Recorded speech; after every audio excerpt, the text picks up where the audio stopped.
Gente querida do terror Narnia, segredos guardados, verdades não contadas na intenção de evitar sofrimento desnecessário. Uma vida acompanhada de nebulosidade, até de um certo receio. Um dia a verdade vem à tona. O que nós vamos fazer? A cada ano, o problema cresce, diferente do que se imaginava ao resolver não revelá-lo. Aquilo que era para ficar no passado vai seguindo a vida no passo a passo. Do que eu estou falando? Eu estou falando de algo que não acontece sempre, mas sempre acontece. É algo que a gente só consegue entender se viver a situação. Então, por isso, eu peço que assistam o relato a seguir até o final e tire suas conclusões.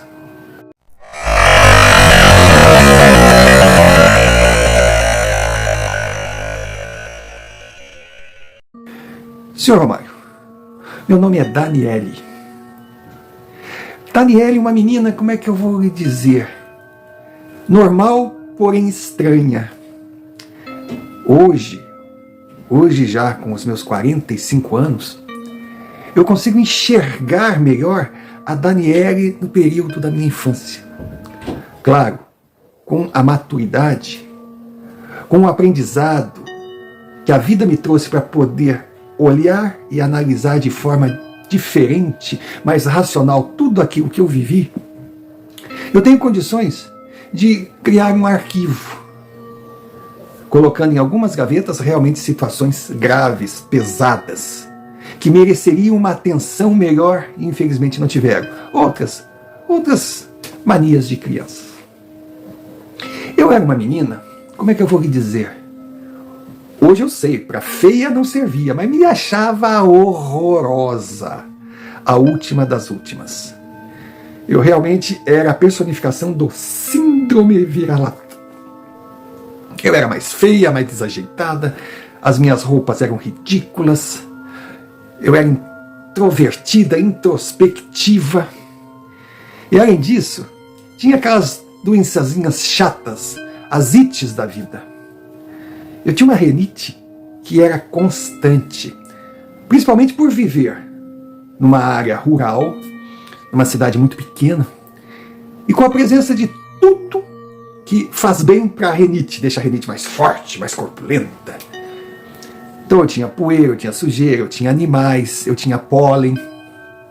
Eu vivia com o lenço e com o nariz escorrendo. Era horrível. Eu era meio nojentinha, com aquele lenço que se apertasse assim, sem brincadeira, escorria. Era um melado só. Os meus cabelos são hoje cabelos bonitos. Eu sou de uma linhagem bonita. Meu pai era um homem muito bonito, embora estragadinho pelo trabalho braçal, sol a sol.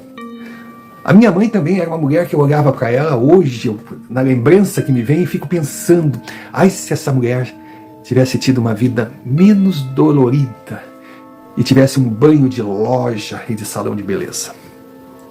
Mas era uma vida humilde, uma casinha de madeira que não tinha nem o banheiro, aquele famoso banheiro dentro de casa. Nós tínhamos sim um banheirinho, não eram as patentes antigas não, mas era um banheirinho fora de casa. Imaginem no frio. Bom, banho a gente tomava ali por 4 horas da tarde, que à noite ia ficar muito gelado. E aquela situação, né, das necessidades fisiológicas noturnas, a gente tinha o famoso pinico, o urinol, que ficava embaixo da cama. Resolvia o problema. Mas, digamos que em alguns momentos o cheiro não era muito agradável. A nossa casa tinha 2 quartos. Um para o meu pai e minha mãe e outro só para mim. E era legal que o meu quarto, ele tinha até 2 camas. Uma eu usava para dormir, outra eu usava para brincar, para botar minhas bonecas, meus brinquedos, porque eu tinha brinquedos. Meus pais, eles trabalhavam e não se preocupavam só em comer, me davam o que podiam. Se bem que era muito pouco, em comparação às outras meninas. Eu já estava na fase de escola. Claro que os meus sapatinhos eram simples, que os meus vestidinhos eram simples, que o meu cabelo não era bem cuidado, pois a gente não tinha o hábito do shampoo, do creme rinse na época. Digamos que eu era um bichinho do mato ajeitadinho. Mas claro, era razão de bullying. E fora isso, Sr. Romário, tinha o fato de eu ser muito magrinha e também ter umas marcas no corpo, uma espécie de pintas e manchas. Sem falar que eu tinha um problema, sabe, aqui, ó, aqui, ó, aqui, ó. Como é que eu vou falar? Era incrível. Eu desde muito cedo tinha pesadelos. O meu quarto, em determinadas noites, deixava de ser o meu paraíso, o meu castelo, onde eu era a princesa, para se transformar num local assustador. E os meus pesadelos eram praticamente os mesmos. Era algo terrível, algo muito pesado. Olha, dá para contar nos dedos as vezes que eu conseguia ter o pesadelo e me segurar, porque na maioria das oportunidades eu saía correndo, gritando, pedindo pelo amor de Deus para meu pai e minha mãe deixarem eu entrar no quarto deles e dormir com eles. Mas mesmo dormindo no meio deles em determinadas noites, aquela situação continuava. O pesadelo, basicamente, era uma menina que entrava no meu quarto, mas seu Romário, era uma menina monstruosa. Ela era toda desfigurada. Ela era um monstro, era uma coisa assim, sabe? A pele, aquela coisa branca, aqueles olhos esbugalhados, aquela coisa... Era uma coisa que não dava para definir. Eu lembro que certa vez, uma coleguinha minha de escola levou para aula uma revista de história de terror. Eu vi aquela menina, sabe? Aquela menina era igual, ela era parecida. Até hoje me dá aquela agonia de criança vivendo aquela cena da porta de madeira fazer assim e abrindo, apesar de estar com a tranca. É porque a gente não tinha chave, aí tinha uma tranca. E quem não viveu a época, eram 2 ganchos na parede, a gente botava uma madeira na porta. Como a porta abria para dentro, não tinha como entrar. E mesmo com aquela tranca, eu com as luzes todas apagadas do quarto, se bem que não tinha muitas lâmpadas na casa, aí daí que eu fazia assim, entrava aquele facho de luz, eu já sabia. A menina estava chegando.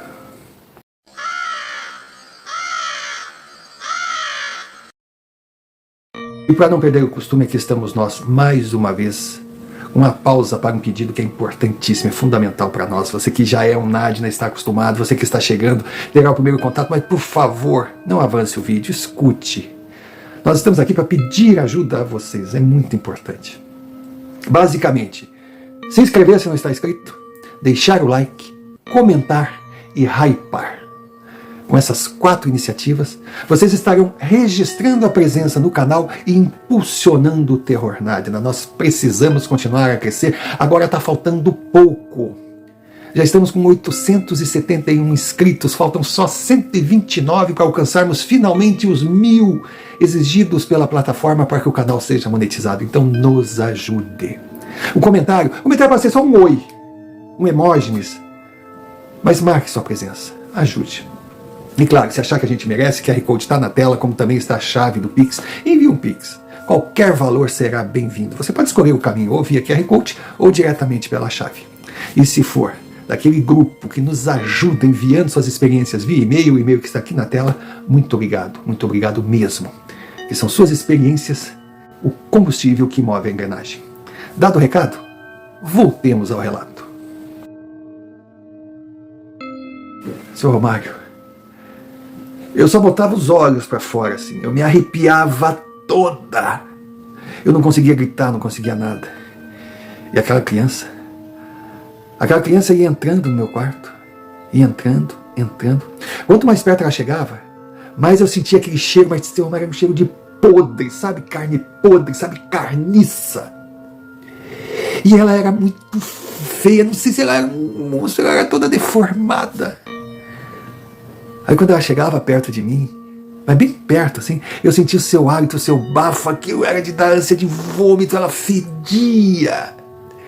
Os dentes amarelos, aqueles olhos arregalados, esbudegados, aquela pele pálida, aquilo colado em mim, eu queria fugir, eu não conseguia, ela só sorria, e eu com aquela, sabe, não sei como é que diz a paralisia do sono, eu com aquilo, eu não conseguia, a única coisa que eu via era aquela porta aberta, e aquele facho de luz, aquela coisa, aquela criança ali colada em mim, eu queria dizer, vai embora, mas ela não ia, vai embora, mas ela não ia. De repente, eu soltava um grito. Quando eu gritava, aí ela ia se afastando, mas rindo, passava pela porta, a porta fazia fechava. Muitas vezes, quando eu não saía correndo em direção ao quarto dos meus pais, eles vinham até mim. Aí batiam, porque estava trancado. Quando tirava a tranca, tá bem, não põe tranca, não adianta, não tranca, não fica trancada, não fecha. Minha filha, que é isso? E eu soluçando. Era um desespero. E essa era a minha infância. Tinha alguns períodos que o pesadelo acabava. A minha vida era menos ruim. E o pior é que eu não podia contar para os meus amigos, porque eu não tinha amigos, eu não tinha amigas. Às vezes tinham festinhas, sabe, festinhas na escola, cada um tinha que levar suas coisinhas. Eu levava as minhas toda feliz, chegava com a minha sacolinha ali, botava na mesinha, ninguém comia o que eu levava, parecia que era de leproso. Chegava a fazer cara de nojo. E eram uns docinhos bonitos. A minha mãe cozinhava bem. Eram frutas do sítio, mas ninguém pegava nada. É impressionante. Porque, na verdade, aquilo ali poderiam até ser bons, mas não era aconselhável, porque vinha da casa do bichinho da goiaba. Eu era o bichinho da goiaba. Ai, que infância triste.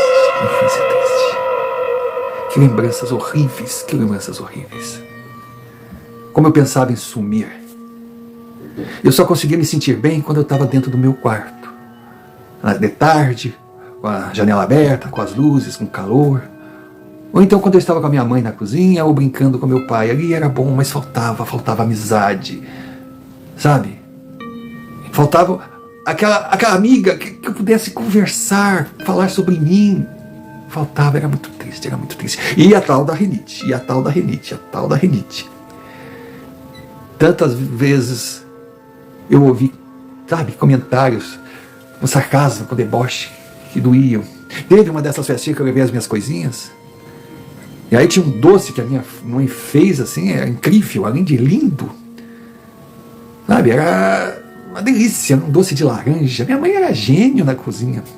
Eu lembro que uma professora, quando viu aquilo ali, todo mundo acabando, sabe, e as minhas coisinhas ali, ela chegou, nossa, se vocês não viram isso aqui. A professora pegou e comeu. Meu Deus, isso é dos deuses. Aí chamou uma colega dela lá. Ela entrou, vem cá, come isso aqui. Nossa, que maravilha. Aí perguntaram para as crianças, vocês não vão comer? Não, isso aí é do bichinho da goiaba. Deve estar cheio de ranho. Nossa, aquilo me doeu tanto. A gente não era sujo, não tinha arranho. As professoras olharam, não quiseram polemizar, porque não adiantava chamar atenção, porque de repente a raiva, o nojo que as meninas e os meninos sentiam de mim poderia aumentar e dizer, bom, então, que bom, vocês são bobas mesmo, mas é bom, sobra mais para nós. Aí elas olharam para mim, que estava num canto assim, humilhada, e perguntaram, aí Daniela, podemos levar lá para a sala dos professores? Eu disse, claro. Graças a Deus, porque eu nunca comi uma coisa tão gostosa e saíram. As meninas me olharam com a cara de raiva, porque, em outras palavras, as professoras, as tias disseram que o que eu levei era mais gostoso do que elas levaram. Aquilo para elas era uma ofensa. E para mim poderia ser um alento, se não fizesse crescer, sabe, o nojo, a raiva que elas tinham de mim. A minha realidade era essa. E ela durou até os 9 anos. Aos 9 anos, eu já mais adulta, foi a primeira vez que eu estava no quintal, brincando. ali no meio das galinhas, dos pólenes, da sujeira, espirrando pra caramba, mas brincando. Quando aquela menina apareceu na minha frente ali no pátio, luz do dia, eu brincando. Não, eu estava acordada, não podia ser pesadelo. Aí eu comecei a gritar, mãe, mãe, mãe, mãe, pelo amor de Deus, mãe, mãe, mãe. O meu pai tinha um cachorro, que era um vira-lata, mas com mania de Doberman, pitbull, sei lá o que. Aquilo era uma mistura, eu acho, de cachorro com boi, mas aquilo era ele era o nosso gentleman. Olha o nome que meu pai chamava, gentleman. Claro que eu chamava ele de gente-mãe.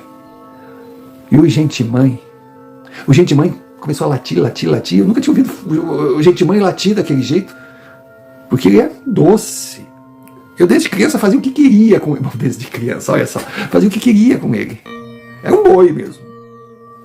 Aí a minha mãe, ouvindo meus gritos, ouvindo os, sabe, latidos do gente-mãe, chegou, o que foi? O que é isso? O que é isso? Mãe, mãe, mãe, olha na árvore, olha embaixo da árvore, olha embaixo da árvore, olha embaixo da árvore. Ali estava aquela criatura horrenda, aquele cabelo comprido escorrido, aquele vestido estranho, e estava frio, era só com aquele vestidinho assim, aquela pele, meu Deus do céu, era uma pele branca cheia de ferida, e a cara dela também cheia de ferida, e ela olhava para mim assim, ó, e sorria. E eu desesperada, mãe, olha ali, olha ali, olha ali. Minha mãe olhava, olha o quê, filha? Embaixo da árvore, embaixo da árvore, embaixo da árvore. Não tem nada ali, filha, não tem nada ali. Aí o meu pai chegou, quando meu pai chegou, a mãe falou, nós temos que dar um jeito nessa menina, ela não pode, ela está vendo, diz que está vendo uma menina ali, não existe isso, não existe, filha, não tá. Aí meu pai olhou para minha mãe assim e disse, Ana, olha o cachorro.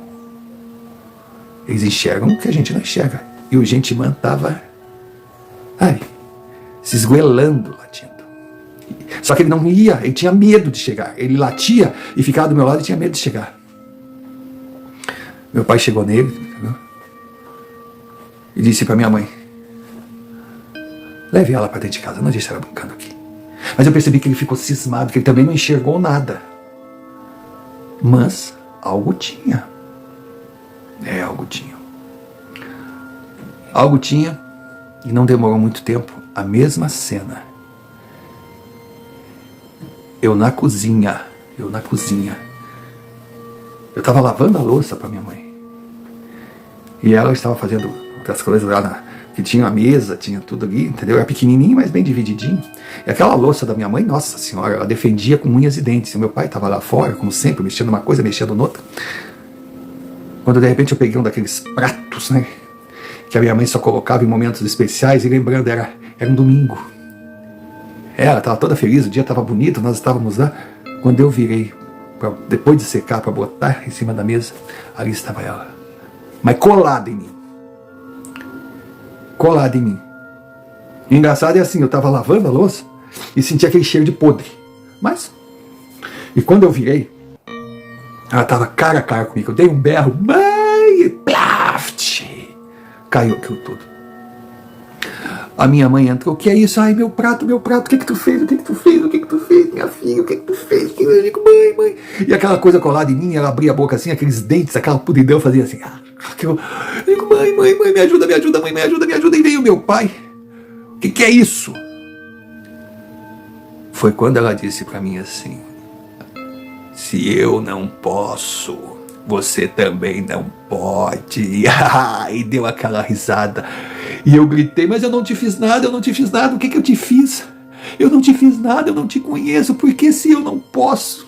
Você também não pode. Por que eu não posso? Por que você não pode? O que é isso? Eu gritava. E a minha mãe gritava comigo por causa do prato e ao mesmo tempo mandava eu calar a boca. Foi quando meu pai explodiu, mas explodiu daquela forma que o homem da casa, quando explode, todo mundo se cala. Ele gritou, chega, isso tem que acabar, chega. Sabe, o meu pai não era de explodir, ele era calmo. A minha mãe simplesmente estava segurando aqueles pedaços de prato dela, olhou para ele assim, gelada, e eu parei sem entender nada. Até aquela figura horrenda virou uma cena inacreditável.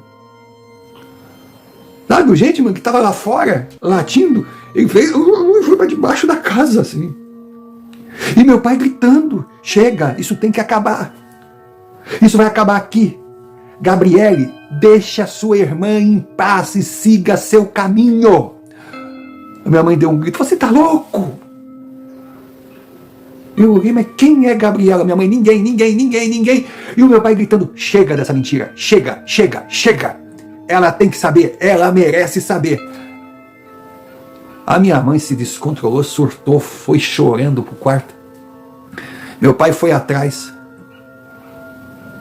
Aí eu tentei ir junto, você fica aqui. Aí opa, mas travei. Quando eu olhei, a tal da menina não estava mais. Eu sei que meu pai foi atrás da minha mãe. Eu ouvia gritos, eu ouvia brigas, eu ouvia uma coisa terrível, como eu nunca tinha ouvido. Sabe, eu corri pro meu quarto, me tranquei. Eu tinha um crucifixo no meu quarto, que tinha um rosário ali, foi um presente da minha avó. Pra mim aquilo ali eu não usava, eu ajoelhei ali, eu pedi: ai meu Deusinho, pelo amor de Deus, meu Deusinho. Diz pro meu pai e minha mãe parar de brigar, eles não podem brigar, a culpa é minha, meu Deusinho, a culpa é minha. Eu não posso fazer isso, eu estrago onde eu tô, eu sou o fim, mas meu pai e minha mãe não podem brigar. Disse pra eles parar, eu tentava fechar os ouvidos assim, eu ouvia aquelas vozes, aquela briga. Não parava nunca, e eu rezava e não parava. Eu não aguentei, eu saí porta fora. Me embrenhei naquele quintal. Tinha uma pedra que eu ficava um pouco sentado de vez em quando para pegar um sol, que era bem na cerca, assim, que dava para a rua. Eu sentei ali, e ali eu fiquei. Aí eu fiquei não sei quanto tempo. Mas já estava anoitecendo. E eu fui andando, sempre na companhia do gentleman, que quando ele me viu correndo assim, ele veio na minha direção, porque ele me protegia. Eu abracei ele e ali fiquei. Aí você pode até perguntar: mas minha família é tão simples, como é que vai botar esse nome gentleman no cachorro? É por ser simples mesmo. Meu pai estava fazendo uma obra na casa de uma pessoa, lá daqueles mais ricos. E na conversa entre eles, os patrões, os pagadores, os empregadores, o homem trouxe sei lá o que para a esposa. Ela disse: ai querido, obrigado, você é um gentleman. E o pai adorou essa palavra. Só que chegou em casa e botou como gentleman. E eu gentleman. E eu tava ali, o gentleman com aquele tamanhão todo, deitou do meu lado, aquele solzinho. Bom, como eu disse, eu voltei para dentro de casa, já estava anoitecendo. Quando eu cheguei, bem devagarinho, pé por pé, estavam meu pai e minha mãe sentados à mesa, me esperando. Eles não foram atrás de mim, eles deram tempo para que eu pudesse ficar lá espirrando bastante com o meu lenço, mas sem ser chamado. Nesse ponto eu achei incrível, né? Eles eram simples, mas eles tinham esse time. Aí eu entrei, não perguntei nada. Minha mãe olhou: filha, vai tomar teu banho que está muito tarde, que eu vou preparar um café para nós. Estava tarde, estava frio, banheiro fora, mas mesmo assim eu não ousei dizer: ai mãe, tá frio, ai mãe, tá tarde. Não, fui, tomei meu banho. Aí depois de banho tomado, sentei à mesa, ela serviu um café. Aí meu pai olhou para mim e disse assim: filha, nós te amamos muito, você é o mais importante que nós temos. Eu fui falar assim, a minha mãe disse: deixa ele falar, não está sendo fácil para ele, não interrompa. Aí disse: filha, tudo que a gente faz e fez foi pensando no melhor para ti. Eu sei, nós faltamos muito, nós não temos dinheiro para te dar aquilo que tu merece e sonhava ter. Eu sei dos problemas que você tem na escola. Sabe, muitas vezes nós até trouxemos alguns dos seus sonhos, mesmo que estivesse acima do que a gente pudesse fazer, que nós queremos te ver feliz. E o erro que nós cometemos foi justamente para te poupar. Aí eu olhei: mas pai, que erro, pai, o que está acontecendo? Aí ele começou a chorar. Quando ele começou a chorar, minha mãe completou: filha, você nunca estranhou, né, o seu quarto ter 2 camas? Filha, você tinha uma irmã. a Gabriele. Vocês eram lindas, vocês eram felizes, vocês brincavam, vocês brigavam. Era a Dani e a Gabi. A gente vivia muito bem. Muito bem. E o Gentleman, o papai deu para sua irmã. Não por uma questão de preferência, não. É que ela encontrou essa coisa horrorosa. Ele estava do café. Na rua, sua irmã se apaixonou, ele veio morar com a gente, e quando filhotinho, vocês duas brincavam com ele. Vocês se davam muito bem. Mas daí, minha querida, você pegou sarampo. Antes de eu perguntar o que era, ela disse uma doença grave se não cuidada, principalmente para criança, se a criança estiver fragilizada. E você passou sarampo para sua irmã. Foi um momento difícil para nós, mas graças a Deus você sobreviveu. Mas nós não conseguimos salvar a Daniele. Minha filha, você tinha uma irmã gêmea. Era a sua metade. E ela foi embora. Aí eu ainda... Mãe, então eu matei a minha irmã. Não, minha filha. Você simplesmente foi contaminada. E ela se contaminou através de você. E depois do ocorrido, você tinha 4 anos, você era linda, você era saudável, aí você pegou essas ites todas, você começou a emagrecer, nunca mais foi a mesma menina, você ficou uma menina triste. E a gente não queria contar o ocorrido, já que você não lembrava, você esqueceu totalmente, né, da sua irmã, parece que você apagou a sua irmã. Até perguntamos para o médico se a gente deveria contar, já que você não lembrava. Aí ele disse, não, deem tempo ao tempo, deixe ela crescer, deixe ela entender melhor, vamos ver o que acontece. E nós não contamos, nós devíamos ter contado. Essa menina que você vê é a lembrança que você tem da sua irmã. Aquilo não me soou certo, não, mas mãe, não posso lembrar, não é a lembrança. Não, mãe, tá coisa errada, tem coisa errada, mãe, não tá certo, não tá certo. A minha mãe quis me retrucar, meu pai falou assim, ela tem razão. Poxa, além de não contarmos, nós nos acomodamos e não fomos procurar saber o que estava acontecendo. Eu acho que a gente tem que procurar sim. Bom, enquanto eles estavam discutindo o que fazer a respeito, eu senti uma tristeza. Porque voltou tudo. Voltaram as lembranças da minha irmãzinha. E eu matei a minha irmãzinha. Eu tinha que conviver com a culpa.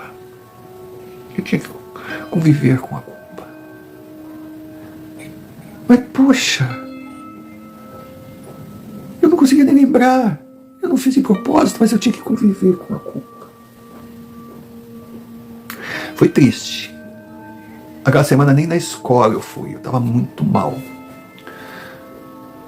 Aí a minha mãe e o meu pai me levaram num centro. Eu não sei centro de quê, mas assim que eles chamaram, no centro.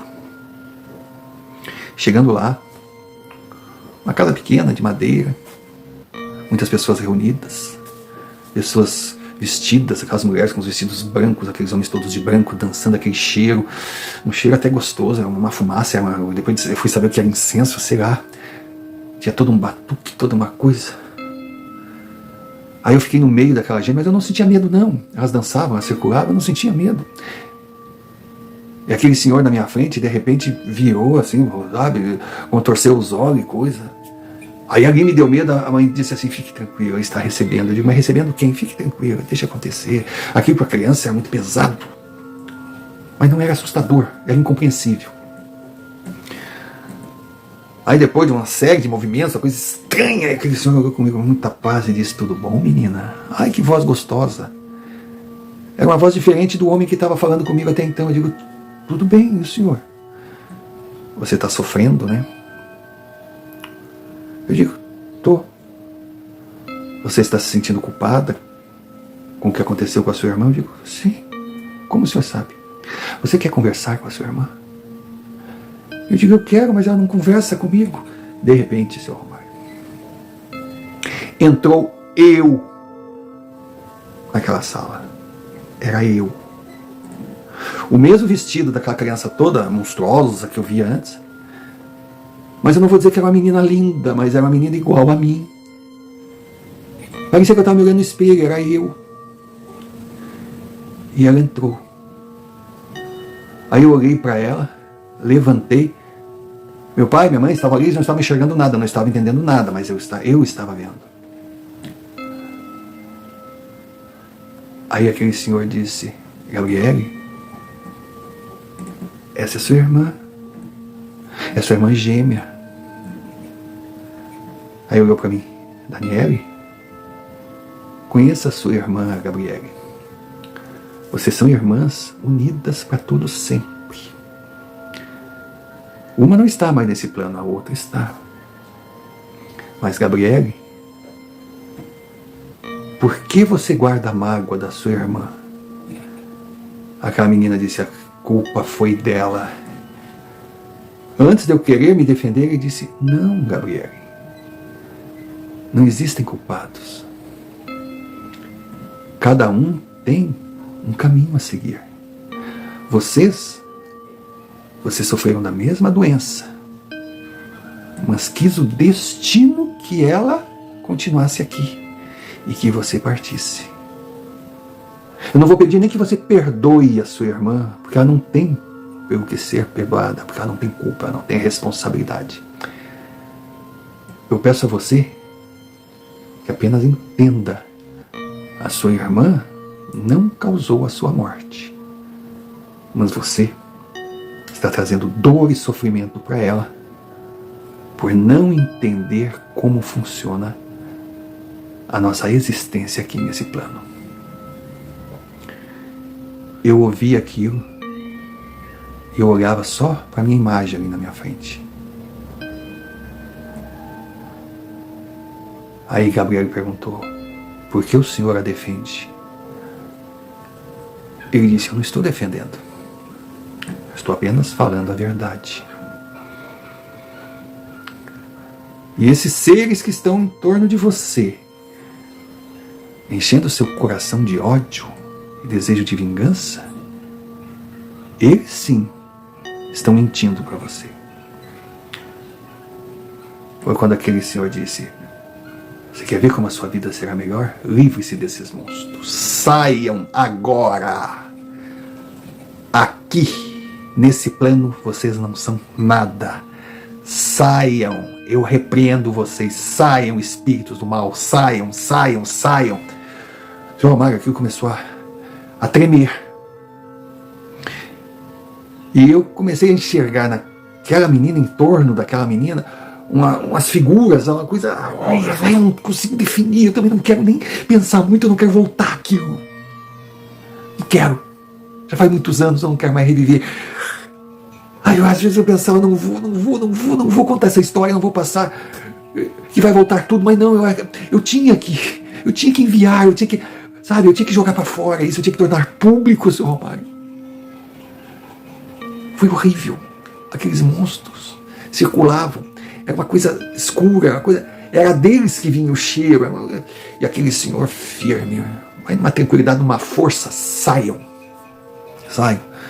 Eu não sei se foi uma fração de segundos, eu não sei o que foi, se foi mais tempo, eu sei que a música aumentou, aquele pessoal dançando, aquela gritaria, aquele tambor, aquela mistura de cheiros. Eu olhava para minha irmã, eu olhava para aquele homem, eu olhava para meus pais que não sabiam o que estava acontecendo, mas sabiam que era algo grande, que era algo forte, era uma coisa terrível, de repente, pá, as luzes que está fazendo assim, ó, simplesmente voltaram ao normal. Eu senti uma paz. Quando eu olhei para minha irmã, ela estava parada. Ela sorriu para mim. Aí eu sorri para ela. E aquele senhor disse, vá em paz, menina. Siga o caminho natural da evolução. Você está livre. leve consigo o amor que une você e a sua irmã, na certeza que vocês um dia se reencontrarão. Aos poucos a imagem da minha irmã foi se dissipando. Eu estava meio que em estado de choque. Aquele senhor chamou meu pai e minha mãe. Eles vieram. E ele disse: muita dor, muito sofrimento poderia ser evitado se vocês não esquecessem que, por mais doída que seja a verdade, ela é sempre melhor do que uma mentira. Não façam mais isso. Vocês estão dispensados. Podem levar sua filha para casa. E deixe-a ser feliz, cumprindo a sua etapa, sofrendo o que tenha que sofrer, mas dentro da realidade. Vão com Deus. Minha mãe beijou a mão daquele homem. Meu pai beijou a mão daquele homem. Quando eu fui beijar, ele disse: não, meu amor, você não tem que beijar a minha mão. Você tem que ser beijada. Você é uma guerreira e sairá daqui para uma vida feliz, que é a vida que você merece. Aí ele veio e me deu um beijo na testa. Ai, que coisa tão boa, seu Romário. Eu nunca senti algo tão bom. Paz, paz, paz. Ai, foi bom demais. Seu Romário, desculpa, mas eu até fiz xixi nas calças. Foi bom demais. Foi amor, foi delicadeza. Parecia que eu tinha sido tocada por um anjo. Aí saí andando. Fomos para casa em silêncio. Quando eu cheguei em casa, lógico, mesmo frio, tive que tomar um banho, porque a minha mãe percebeu. Ela me deu um chá bem quente, eu tomei. O meu quarto estava diferente. Meu quarto estava diferente. Eu só sei que no dia seguinte eu acordei e tirei tudo que era meu da cama da minha irmã. E eu arrumava aquela cama todos os dias. Aquela cama era dela, porque aquele quarto era dela também. A minha renite, os meus ites sumiram. Aí eu voltei para a escola. Quando eu cheguei lá, tinha a Marina, que era a menina que comandava os bullying para cima de mim. Tava ela e outras meninas e os meninos, que ela dizia as besteiras, todos riam de mim. Eu baixava a cabeça, me humilhava. Eu cheguei lá. Aí disse: aí, bichinho da goiaba, trouxe ranho na garrafa, porque eu tava com uma garrafinha de suco. Eu peguei aquela garrafa, abri, deixa eu ver, não, é laranja, e joguei. Joguei mais alguém em cima dela todinha. Ah, o que é isso? Isso é pra te me respeitar. Aí todo mundo ficou assim, ó. E vale pra vocês todos. Porque daqui por diante eu não vou mais aceitar ser humilhada por ninguém. Virei as costas e saí. Claro, ficou todo aquele zum, essa isso, essa aquilo outro, papapá e pá. Não vou dizer que ficaram minhas amiguinhas, mas nunca mais me encheram o saco. Dentro de mim, parece que uma represa de lembranças explodiu. E imagens voltavam nitidamente. Eu estava revivendo todos aqueles momentos lindos que tive a oportunidade de viver com a minha irmãzinha. Quando nós brincávamos, quando nós brigávamos, quando nós dávamos risadas, quando eu sentia inveja dela, quando ela sentia inveja de mim, quando a gente estava ligada, quando a gente ficava agarrada no gentimen. Aquela convivência que com certeza seria maravilhosa durante todo sempre. Infelizmente, como o Senhor mesmo fala, a vida pronta. E quis ela que esse todo sempre entre minha irmã e eu durasse poucos anos. Agora nós estávamos separadas, mas de alguma forma novamente unidas. Não é que nós deixamos de ser irmãs. Quando meu pai gritou para ela ir embora, não estava querendo dizer que ali não era o lugar dela. Ali era, é e sempre será o seu lugar. Só que ela tinha que prosseguir na sua caminhada. Ficar ali, ela estaria se prejudicando e prejudicando aqueles que amava. E quanto ao sentimento de ódio, vingança, o negacionismo que remoía Gabriele por dentro, ele foi retirado como se fosse com a mão. Aqueles seres das trevas que ficavam sugando a sua energia desapareceram. E tivemos oportunidade de seguirmos nossos caminhos, diferentes, distantes, mas o natural, o que é colocado para cada um de nós. Então é isso, Sr. Romário. Essa foi a minha história. Desculpe se pareci meio melodramática, mas eu sofri muito. E quando lembro, esse sofrimento, apesar de cicatrizado, ainda se torna presente. E eu acredito que, podendo compartilhar com pessoas, será um peso que eu vou tirar da minha alma. E torço para que o que eu vivi siga de alguma forma para ajudar que outros Nadinas possam continuar sua caminhada, evoluindo da forma certa, e não fantasiando uma existência que, na vida real, independente do universo, não existe e nunca existiu. Estou vivendo um momento muito feliz na minha vida. É o ano em que as minhas duas filhas gêmeas, Ana Cláudia e Pamela, completam 15 anos. Eu não sei se o senhor percebeu, mas os nomes das duas são bem diferentes. Porque eu fiz questão de não pensar só em mim, colocar nomes parecidos que desse a impressão de ser uma dupla sertaneja. Como eu jamais vesti as minhas filhas com as mesmas roupas ou obriguei que elas frequentassem os mesmos lugares. Não. São minhas filhas gêmeas, cada uma com sua personalidade, que por incrível que pareça, Sr. Romário, quando retornaram as minhas lembranças, apesar do pouco tempo de convivência com a minha irmã, essa coisa de não poder ter a minha própria identidade me deixava muito revoltada.